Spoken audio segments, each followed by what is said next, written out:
In the hushed corners of the grand palace, whispers began to swirl.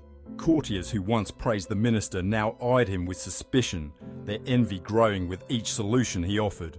The more the king relied on his wisdom, the deeper the resentment rooted itself among those who longed for power. Unseen and unheard, plots slowly began to form, threatening to unravel the trust that had built the kingdom's prosperity and challenge the loyalty of its wisest advisor. One morning, during court assembly, the king smiled and said, "You are wise indeed, but your son is a fool." Laughter filled the hall. The minister frowned slightly and asked, "Your Majesty, why do you say that?"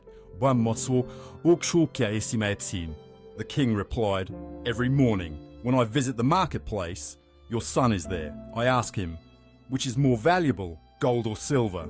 And every single day he answers, silver. Everyone laughs and so do I." The minister said nothing, but his heart grew heavy. When he returned home, he called his son at once. "Tell me, my son, which is more valuable, gold or silver?" Without hesitation, the boy replied, "Gold, father." "Then why do you tell the king that silver is worth more? You've made a fool of me before the entire court." The young man smiled softly. "Father, every morning the king places 2 coins before me, 1 gold, 1 silver, and says, 'Take the more valuable one.' I always choose the silver coin." He laughs and then he leaves.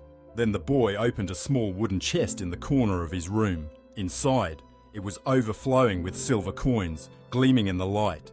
"These are the coins I've collected, father. The day I take the gold coin, the game will end. The king will stop asking, and I'll stop receiving my daily silver.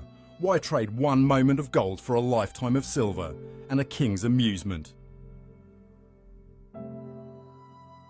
The minister was speechless.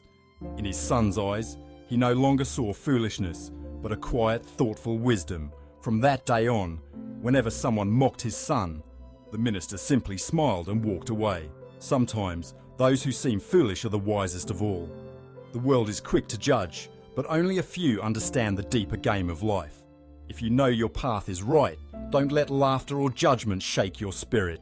Those called crazy today are often the geniuses of tomorrow.